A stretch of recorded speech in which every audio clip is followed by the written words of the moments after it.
Hi, Georgetta Gankars here, and I wanted today to talk to you about color. I have students that ask me, they say, how can I make my painting work for me? How can I take that color and make it more exciting? How can I make better lights and shadows and contrasting colors? And most of all, how do I know when, where, and how I should use that color? And I tell students for that, you really need to study the color wheel. The color wheel is very important. And you need to know your tints, your tones, your shades, how you can make different color browns. And the color wheel gives you all of that information, even about gradations. So you might have yellow contrasting against a purple, a blue contrasting against an orange, a red contrasting against a green.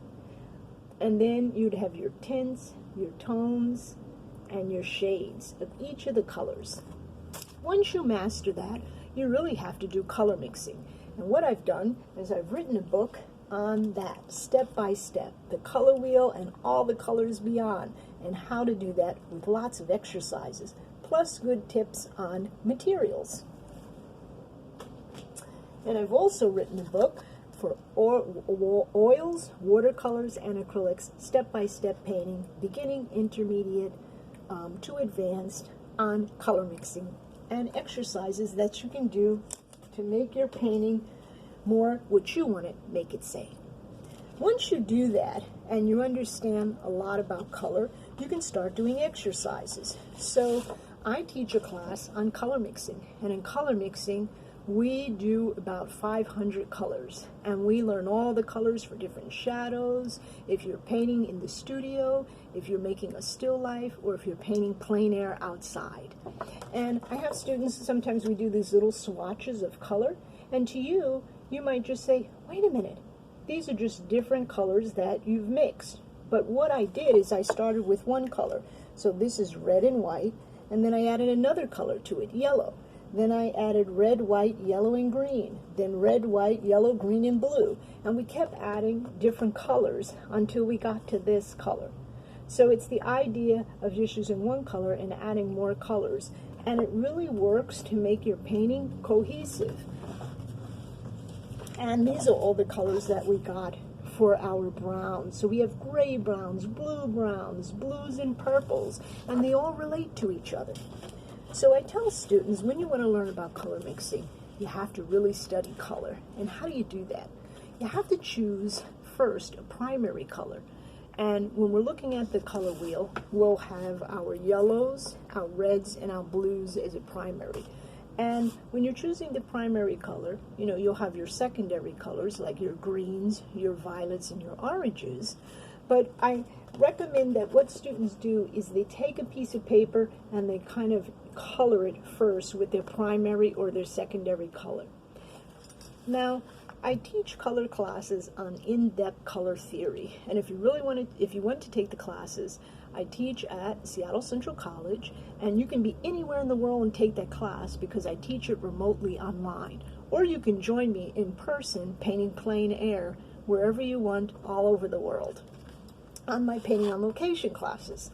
So when we're looking at this color, in this situation, I chose yellow. That is my main focal color. Now, the reason why I chose yellow, you could have started with a blue, you could have started with a red, you could have started with a purple, but when you're painting, you want to think of the main color, and you want to think, okay, that's going to be my main focal color for the painting. That means that maybe you had a blue background of a sky, right? And then your focal point might be this tree with these beautiful yellow leaves, okay? Maybe you had a purple wall, and then in front of that purple wall, you built a still life, and your still life would be blue flowers. That would be a very deep contrast. So you have to pick a focal point. You have to next think about what colors that you want in the foreground, the background, and the middle ground. And then you have to think about what do you want to do with those colors? Do you want them to be a great contrast, or do you want the contrast to be a little subtle? For an example, bright colors pop forward, right? So if you had yellow, that would really pop forward on the canvas. But if you wanted to have yellow in the background, like say for an example, you were having a sunrise, you might have yellow and you might tone it down with a little bit of white. So it's a little bit more opaque. So it's still bright, but it's not as bright. And you could also make that color recede. So it could look further in the distance and still be a bright color. So there are ways that you can have bright colors and make them recede, and they can still have their intensity of brightness, or you can tone down the brightness. The same with dark colors. There are secrets and tricks that you can use to know how to make that color work for you.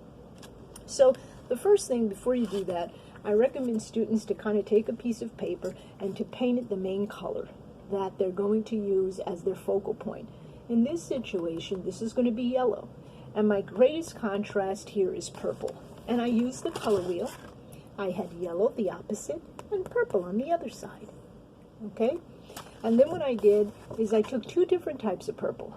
This purple, you can see, is a red and a blue, and it's a little bit darker because I made it with a darker red, like an alizarin crimson.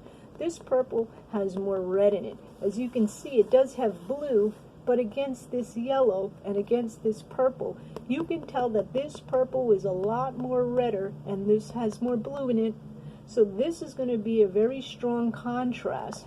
This is a contrast too, but do you see how this is brighter and this is a dark contrast against bright?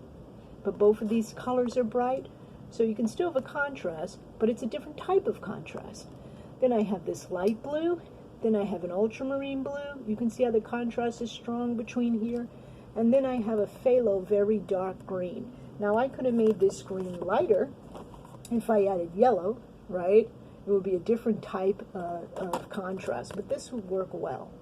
Also, I can take this purple and this yellow and I'll have a brown, and that will work really well with the contrast of this yellow.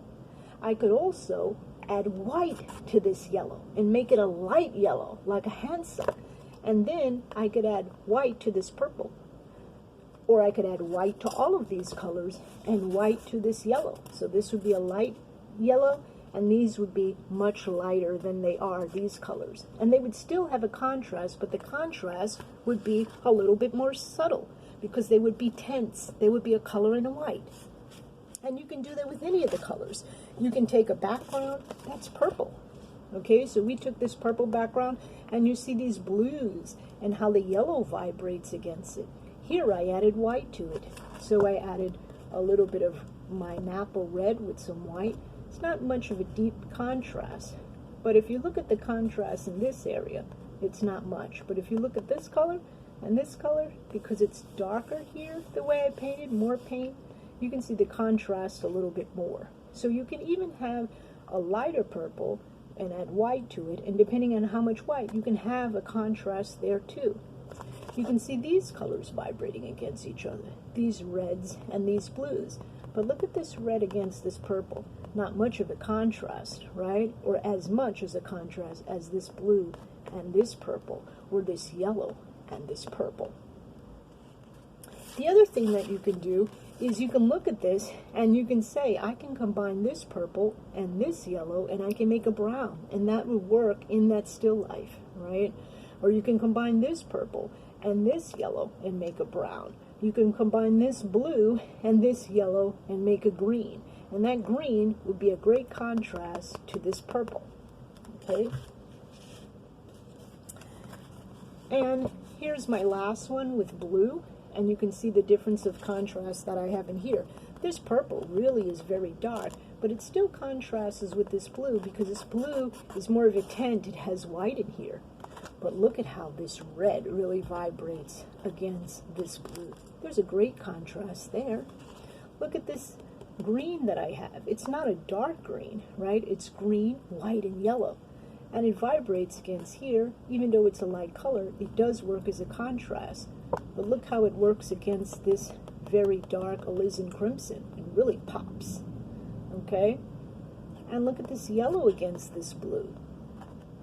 Look at the contrast of this purple. This is a purple, but this purple here against this blue, what happens to the color? It becomes a brown, right? It's very dark. Look at this purple with the white in it. And you can see that this purple has a lot more red in it, right? and this has a lot more blue. It also has red. Okay, so trying these exercises, choosing a main color, then choosing the contrasting colors that you're going to use in your painting, deciding if it's going to be a tint, if you're going to add white to both of the colors to balance them off. Maybe all these colors have white, then this blue would be whiter.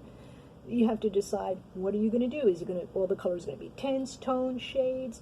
Are they going to be a contrast of them?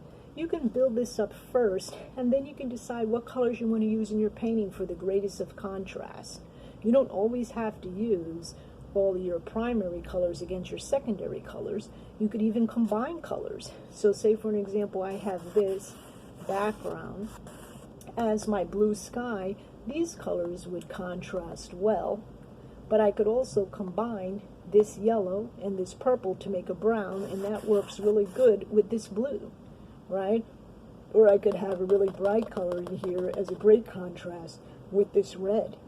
I could also combine this red and this yellow and have an orange, and that would contrast wonderful with this blue, right? I can combine these two colors, this green and this yellow, and make this green even brighter.